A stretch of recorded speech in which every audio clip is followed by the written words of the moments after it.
3 points గురించి మాట్లాడుకుంటే first point వచ్చి resilience and determination.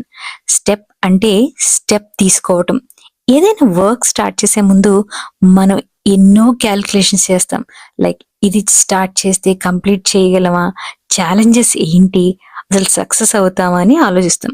But Kalyan గారు మాత్రం ఫస్ట్ స్టెప్ అయితే వేసేసి మనల్ని ఎవర్రా ఆపేది అని దానికోసం చాలా పోరాటాలే చేశారు. పవన్ కళ్యాణ్ గారు చాలా న్యూమరస్ ఛాలెంజెస్ ని ఫేస్ చేశారు. బోత్ పొలిటికల్ గా అండ్ ఫిలిం కెరియర్ లో కూడా.